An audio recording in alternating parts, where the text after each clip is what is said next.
Jaipur via Kota कृपया ध्यान आपो अहमदाबाद दिल्ली में आपका स्वागत Lucknow Junction. ನಿಲ್ದಾಣದ ಕಡೆಗೆ ಹೊರಟಿರುವವರೆಗೆ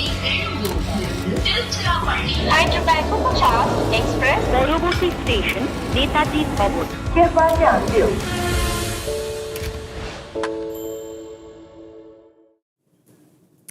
Hello and welcome to Cricbuzz Live. I'm Saiyami Kher and Gujarat take on Punjab today. But before we get to this big game, we have to check if Joyda is doing all right because he's smiling year to year. Is it because KKR is at the top? Is it because their net run rate is soaring high? Is it because they've had 3 wins on the trot, or is it because you have Simon in a t-shirt next to you? Simon plays a large part in it. Absolutely plays a large part in it. Lovely to have Simon back. Also, it's just lovely to see Gautam Gambhir not smiling and Sunil Narine not smiling. If Sunil Narine had as many expressions as he had wickets in international cricket or in T20 cricket, then he would be the greatest actor on the planet. But But there's been a lot of him smiling. Sunil Narayan's smiling a lot. Sunil Narine and Gautam Gambhir is not smiling. Yes. One occasional smile, but the fact that the camera is focusing on them means good things are happening for Kolkata. And I think it's great also for the league because, having Shahrukh back involved, KKR doing well, KKR is a popular team. And I think this year's league is just that little bit more spicier. We've started well. There's a bit of Mayank Yadav there. There's a bit of Raghuvanshi there. And a couple of high scores. This is looking like an exciting league this year. Simon, do you see the excitement? You realize what happened yesterday when we were watching this game. You see this excitement. I'm sorry, it has nothing to do with you, Simon. We were actually I was having dinner. I was out at dinner last night and we just checked the scorecard and I was like blown away by what Kolkata had done. I think, they've got a crack 11. With the impact player at 12 that is very, very good. Their issue may be injuries along the way, but at the moment they haven't got them and they're showing us, I think, the team that we see on paper is now delivering. I think we were all a little bit surprised that Narayan's opening the batting again, but he's done the job twice now and unbelievably well. So, they're a good-looking side at the moment and they've got some high-quality players, but I'm with Joy on the fact that the league has just stepped up a notch. I think from last year, we're just seeing sides a lot more assured about what the impact player role has, where they're putting it, how they're building their team around that impact player, and the brand of cricket that we're seeing is just so good to watch at the moment. Whether it be the quick bowling, whether it be the high scores, no one's going to continue it for 14 games, but we're seeing some very, very good cricket being played at the moment. Well, we know it's not KKR's game, but with Joyda in the house, KKR conversations can go on and on, but I need to put that to a stop right now. We'll leave it for the green room. We have a look at what's happening today. Gujarat take on Punjab. The update is Punjab have won the toss and they will be bowling first. So we will be seeing Shubman Gill coming out to bat. The big discussion that we had yesterday, he's just a prolific player because we've seen from 2019 to 22, he had a best strike rate of 132. Then 2023, that big breakout year, 890 runs, strike rate of 157. Then they add on the captaincy on these young shoulders. He's captained very well, but do you think this is the toughest year as a batter for Shubman Gill? Yeah, it is, and you've got to try and separate it. And the hardest thing to do, and I'm sure Michael's probably talked about this being in here, he's been a captain and a batter. You have to try and separate the roles. The captaincy takes over when you're in the field, but for first and foremost, Shubman Gill's job is as a batter. For his team is to score runs. And if you can't separate those things, that's when you just struggle. And it starts to play on your mind as a captain because if you're not performing, if you're not doing what you did last year, if you're not getting the team off to the starts that are required, that will just start to play on a young man's mind. It's never easy. And he's such a talent. We know, we've seen, everybody's admired what he's been able to do in the last few years, and particularly in this tournament last year. But if this continues, he will start to have doubts. He'll maybe start to doubt in his own mind, can I captain and score runs? So he's got to try and separate, compartmentalise, just say, my job is a batter. It's not about the captaincy when I walk out to bat with Saha. It is just to get runs. The captaincy role comes when we're in the field and I have to make decisions. Now I've just got to get runs.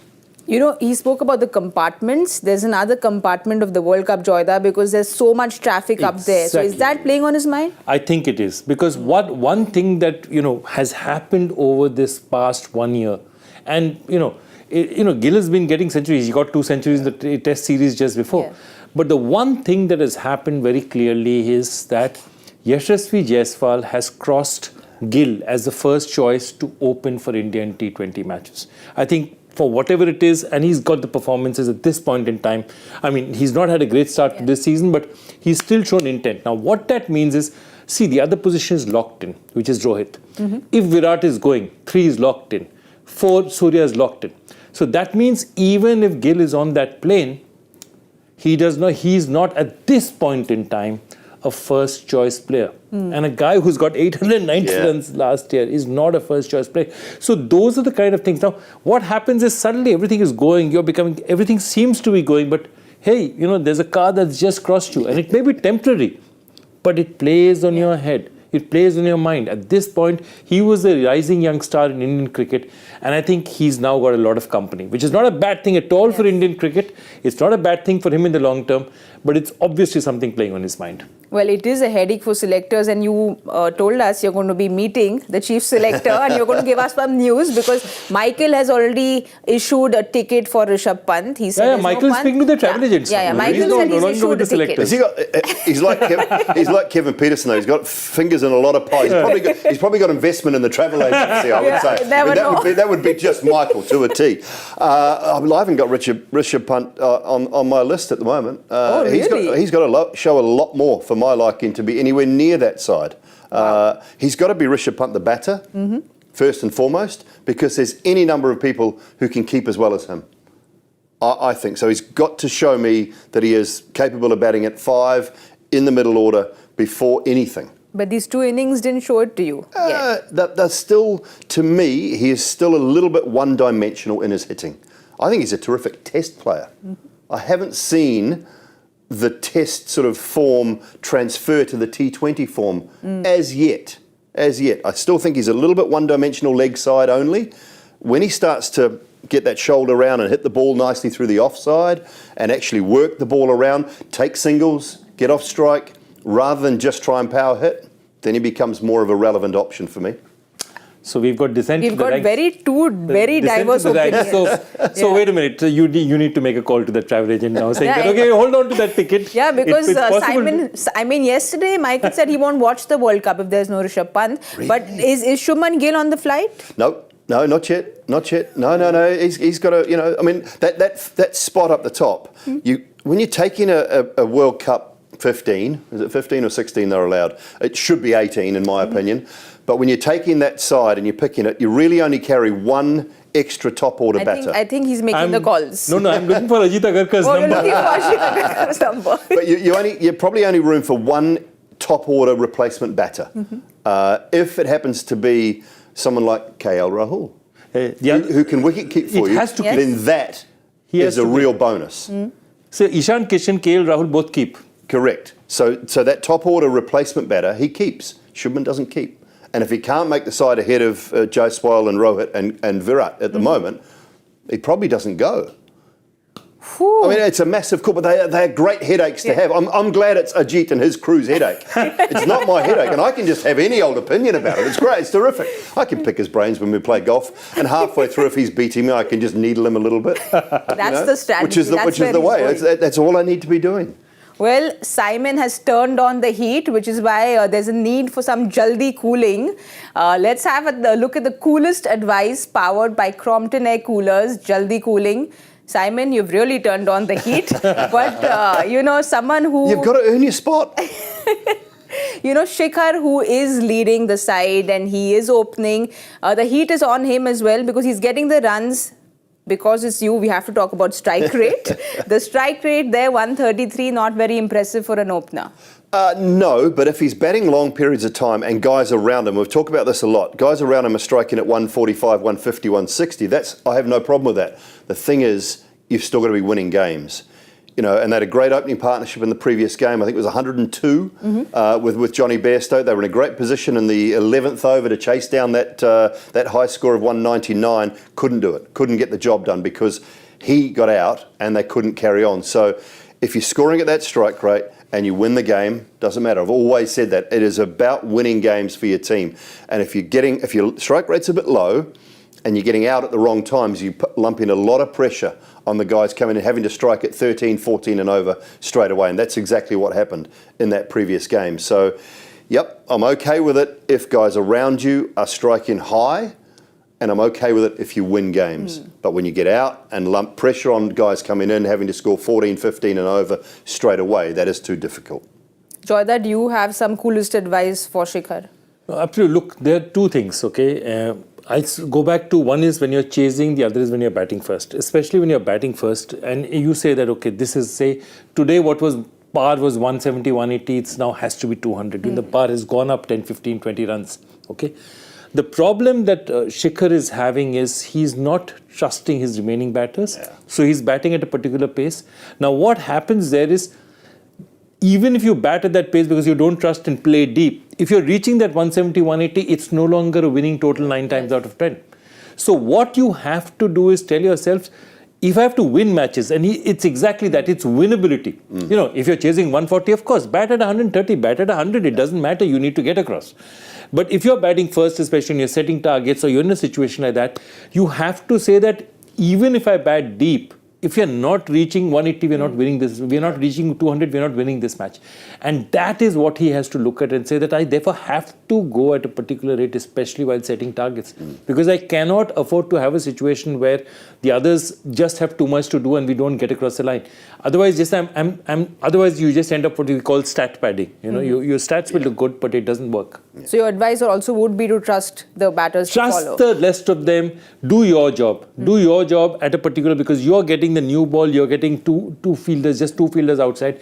Do your job up front. And his job to take off is as soon as Johnny Bairstow got out in that last game. Don't put the pressure on the next man coming in to be the aggressor. Allow him to settle in. And if Shikhar's still in, and they've got a decent start, his job is then to up his strike rate a lot and go hard and allow the new batter to settle in. And then if Shikhar gets out, the new batter's job is to do the same thing. But someone at some stage through this tournament, through every game, has got to be the guy being a little bit more aggressive, unless you're at the back end of the innings and both have got to go. All right, so this was Simon and Joy's coolest advice, but a lot of fans have given their coolest advice. Let's have a look at the two winners for today's game. So this is Mohammad's tweet, which says Gujarat need to launch a spin bowling attack during the power play to limit the opposing team's score early on. Dhawan was struggling to play against leg spin, so Rashid Khan made the breakthrough in the power play itself, reducing the overall team score. Let's see our second winner for the day. Okay, this says not much. You're doing very well. But if Kane Williamson is given a chance, then you will have a solid middle order and Shubman will also get support in the captaincy. Very interesting, but I mean, considering GT has been winning, we don't know if they'll change around, but these two are the winners today for the coolest advice, powered by Crompton Air Coolers, Jaldi Cooling. If y'all have any better advice, more serious advice, more quirky advice, any kind of advice, and y'all think probably y'all could win big, share your hashtag coolest advice to win big, exciting prizes, courtesy Crompton Air Coolers, Jaldi Cooling. We're always waiting for more and more tweets. Congratulations to the two winners today. Now let's have a look at Gujarat's playing 11 because we have a surprise there. Because Kane Williamson is in. They've read your tweet and listened to your coolest advice. Are you all surprised to see Kane in? David Miller's got a little niggle, so that's why Kane Williamson comes into the side. There's just a little injury concern for David Miller, so that's what I'm just reading on the Cricbuzz app now.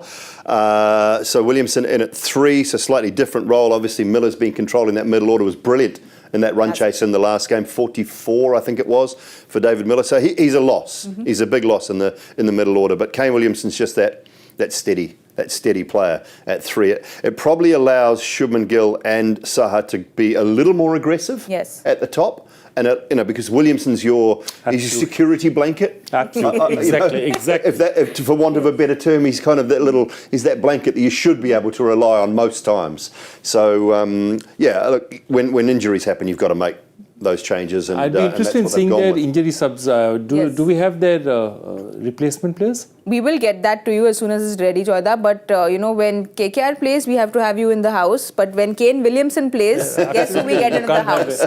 We have to get him into the house. And it's just so nice to see Kane in because we've been seeing him, with the support staff and very involved. It's not like he's not been involved. So just very involved. When Kane comes in, there is a lot of involvement for him. The support that Shubman needs, like what our winner said. So it fits in correctly.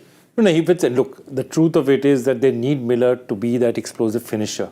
And that's why Kane, and they obviously have the problem with having 4 international players. So if you're playing Rashid and Noor or a fast bowler like Spencer Johnson, you're stuck because you need that extra.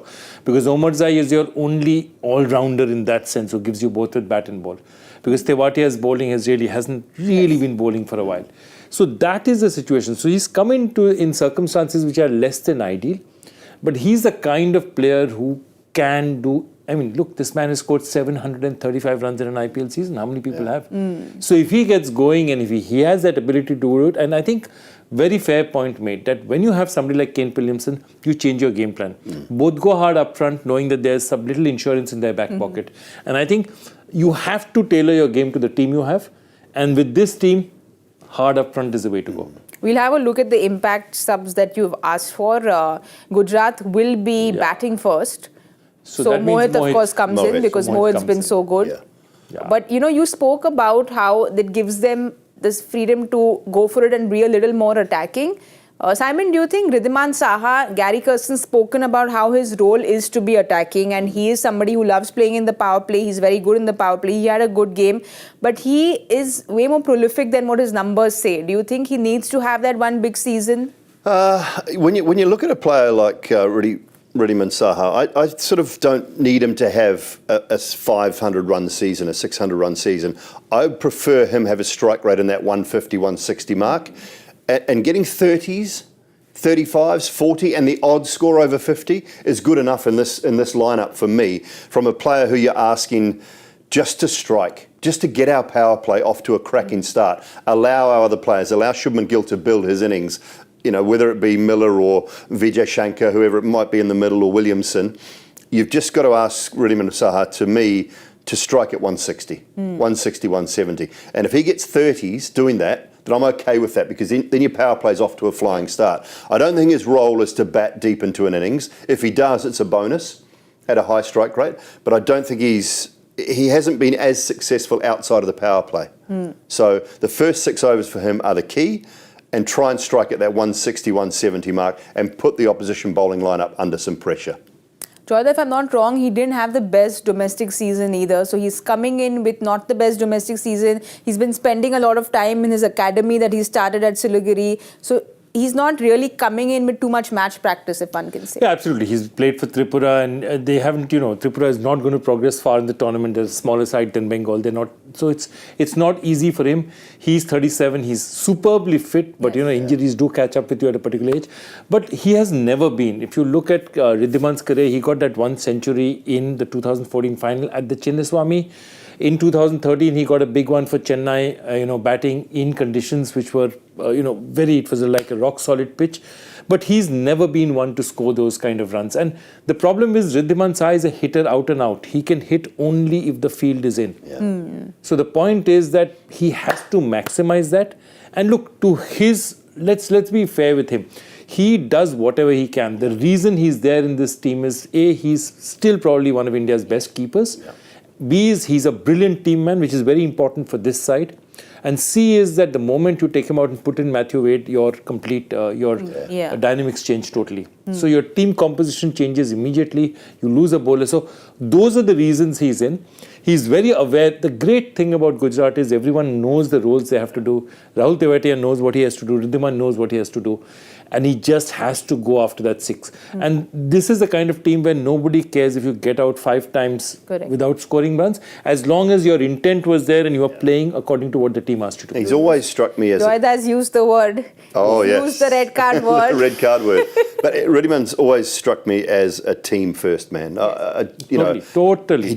He oozes that. Whenever you see him, whenever I saw him in an Indian shirt, Indian jersey, whenever I've seen him in this tournament, he is a team-first guy. Whatever the team needs, he will get the job done, or he will attempt to do it for the best possible results from the team. And if he has to sit out at some stage, you know he'll be one of the first men carrying the drinks, or one of the best guys in the huddle. He's just that sort of guy. And I think the only thing is, and I say it often, when you get to the late 30s, the eyes and the hands, it just takes a little bit longer to see things, and you do slow down. It's harder to pick the ball up. Still one of the best glovemen in the country by a stretch. Yes, but absolutely. The ball just hits you a little bit quicker than you think, because the eyes they don't adjust as well as you get older. And here are both of us sitting here with glasses on. You can tell, but that's just one of the little issues. So if you're not playing that really high standard, not playing deep into tournaments, as you said, for his state side, it can take its toll on you a little bit. All right, let's have a look at Punjab's playing 11 and see if they have any changes. Livingston is out. We saw that he was a little injured, so Sikandar Raza comes in. Joyda, no surprise, because he's been in great form. So it's just a matter of time. He's just an amazing cricketer. I just find in subcontinental conditions, I find it really difficult to believe that, they have 4 better players than him. He's just such an amazing player. He does everything for you. I mean, he spins the ball. Look at that strike rate, 141.6. Batting average, the economy wickets, 46 at an economy of 7.05 for an offie. I mean, he's not really, he does more than just be bowled as an offie. But that's what I'm saying. He is a quintessential T20 cricketer, goes around the world without complaining, plays everywhere, plays excellent cricket. And I think he just getting the opportunity, as if he does, I mean, I'd be really happy to see him do well. He's the kind of cricketer that I absolutely love. But Simon, he's someone who will be itching to come in, right? Yeah. Because he's just one of those players who will want to convert an opportunity when it comes his way. Yeah, absolutely. He was brilliant in Dubai just straight after Christmas in that January tournament that we had there. He was superb with bat and with ball, strike rate in the field. He's a wholehearted cricketer. The only thing when it comes to these times, when you get limited opportunities, just don't try too hard. Just it happens. It happens all the time. We see it so often in this big tournament, and the nature of the tournament, the nature of the beast. Basically, you want to do well. You're desperate to do well because you get very few opportunities. And when Liam Livingstone is fit, he probably doesn't play again. So he might look at this and say, I've got 2 chances. If you just remain calm, Aram say, just relax and do your job, you'll be fine. Don't get overawed by it and don't try too hard. And I think that's one of the keys for Sikandar Raza today. He's a terrific cricketer. Probably one of the better speakers to the media. He works the media beautifully well, and he's a terrifically talented guy. I want to tell you something. You know what he wanted to be originally? He wanted to be a fighter pilot. He was in Air Force training school, and then just sight was not good enough and couldn't make it. But from there to be a fighter pilot, then changed. But he's a warrior. Yes. He'll go there and fight for the team. This is something that I've always wanted to say. When I've seen countries, say smaller countries, countries don't get so much cricket or not among the top tier 2-3 teams. When they get a chance in a tournament like this, it is really so important for them. Sometimes you clutch it too hard. And I know exactly what you've seen. I've seen it happen in front of my eyes so many times. Well, I just want to have a look at the playing 11 again, and then we'll have a look at the impact subs as well. Punjab will be bowling first. So the batting has gotten the depth in the Punjab side. It's just about it clicking now. We'll also quickly have a look at the impact sub list to see who we can expect to come in. Chahar, definitely. Yes. And it's a big ground, so Chahar definitely, because if they're playing Noor up front, expect Harpreet and Chahar, at least 2 spinners to play out here. So they are bowling first, and you all were talking about not trying too hard. Both of you all said that, when there's an opportunity, you should just aram se go. And like you said, this is one cricketer who I think I have been a big fan of, immensely talented, but his stock seems to be dipping a little bit. Harshal Patel, he's someone who, is he trying too hard? Because his slower ones tricked the whole world, but has he been found out? What's gone wrong, Simon? Yeah, a little bit. He's getting the length wrong with his slower balls more often than not. I think that's one of the things. And if the surface is not just gripping a little bit, those slower balls just slide onto the bat, and it's easier to hit through the line of the ball. So when that's the case, you've almost got to drag that length further back. When the slower ball dips, but it's too full at the moment, and so therefore he's still getting hit down the ground. I still think he underuses his on-pace deliveries. I mean, he's actually got genuine pace. He's hurried batters up. He can bowl good bounces. I think he possibly just underuses that a little bit at the moment. Make the use of your two bouncers, because he's got enough pace. He's got quite a whippy action, and because he comes from slightly wide of the crease, he can be quite awkward. So, from a captaincy point of view tonight, I'd like to see Shikhar make sure that, I know we're probably in the centre, but make sure if there's a slightly bigger side, if there's one slightly bigger side, make sure that Harshal's bowling to the right-handers with that slightly bigger side. Allow him to use his short ball. Don't overdo the slower ball, and don't go away from what has made you that one of the highest priced Indian players in the tournament. Your Yorkers are still good enough. He's got to believe. But one or two more games going for in excess of 40, he might find himself on the bench. And the one thing Punjab have always done, and the one reason I've always been quite critical of them, they've always played their most expensive 11. They very rarely play their best 11. Yes. If we've paid a lot of money, you've got to play. Yeah. Almost that's the situation. So you give them another game. It's interesting you say this. We had a RCB question yesterday on this, and that's exactly what you're saying. Yeah. If he gets one more game then goes for more than 40, his place in the side might be under some threat if they've got other options. Joyda, like Simon was saying, he's also spoken about the two bouncer rule. We know he's very intelligent. He's one of those very intelligent cricketers. He loves reading. That's something he does. He's spoken about all this. But do you feel like we spoke about, is he trying too hard? He's also spoken about how he wants to use the two bouncers, get variety in his slower balls, maybe just sticking to one thing and sticking to your stock delivery? See, the thing is that he got success with what he did at the UAE. Okay, very different conditions where the ball was gripping. Holding. Now, I remember this great interview of his where he said that, if 24 slower balls is what it takes, I'll do it. Now, the point of it is 24 slower balls is what it takes in conditions like the UAE. It's not, and the point in time where he was bowling in those matches, where he was bowling 12, 14, 16, 18 or 14, 16, 18, 20. Now, you can't do those same things in different conditions, in different places. And I think that's one point that I think, Simon's making so well, that you have to use the faster delivery to make the slower one work, unless you have a pitch which is tailor-made for slow deliveries. Which happens once in a while. I mean, you saw that day when, Pat Cummins and all just hitting the ball into the pitch, Jayadev and Pat. That, that kind of pitch, Harshal knows what to do. But in other pitches, he has to mix it up. And I think he's intelligent enough. Again, like a lot of cricketers around him, he's also grappling with that big monkey on his back, high price tag.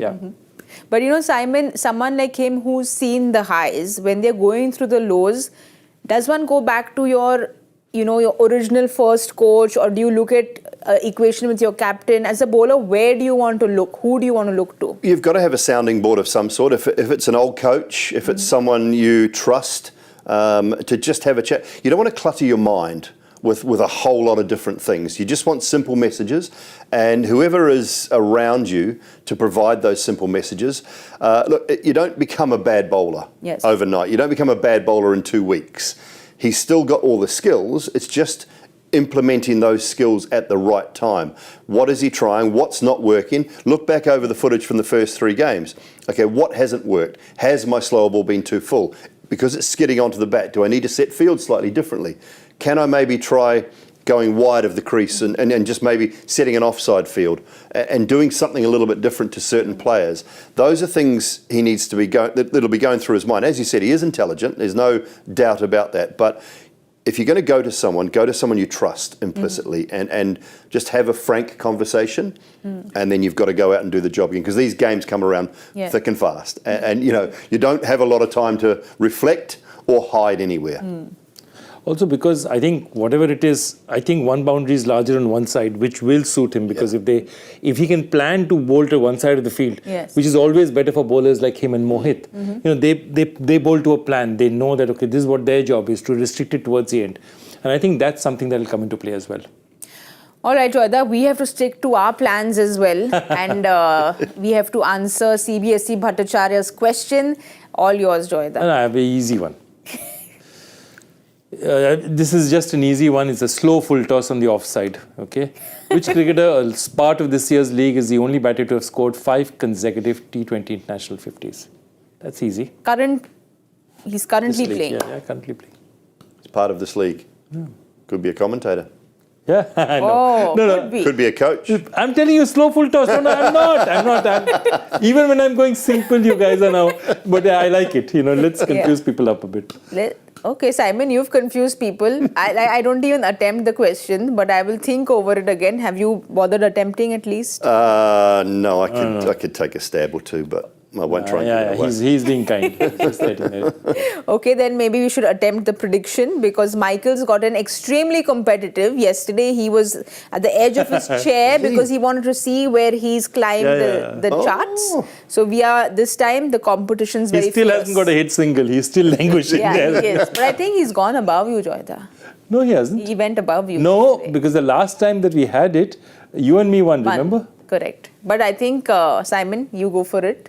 Where are we sitting here? Oh, he's there, right? Oh, my word. That's not good. I won bullseye, though. So I think that's all that counts. Not bad. You're on this side of the table. Yeah, I'm on the left-hand side, which is good. But the bullseyes are the only things that count. So Manoj and myself will be taking the winner's title. I like how everyone picks on what works for them. Yeah. Okay, Simon, go for it for the bullseye. This is the total score. I don't think it's a really good. I think it's decent batting surface. I'm going to go 187. Okay, Joyda? I think Punjab will bowl better than they have so far. I'm going to go 169. Ooh, 169, 187. I'm going to go, I want a big Gill score. I'm going to go high. I'm going to go with 194. Oh. I want Gill It's a to decent come spread. back. Yeah, it's good. Yeah, it's a good. I think it's a good spread, but we are aiming for the bullseye, like Simon said. We're aiming for that bullseye, so we'll wait and watch. That's all we have time for right now. But don't forget to join us at the 10-hour point. You all know it, at the Cricbuzz Combox. Jaipur via Kota. कृपया ध्यान आपो अहमदाबाद दिल्ली में आपका स्वागत ನಿಲ್ದಾಣದ ಕಡೆಗೆ ಹೊರಟಿರುವರೆ Hyderabad 50 Express পরবর্তী station Netaji ভবন कृपया ध्यान दें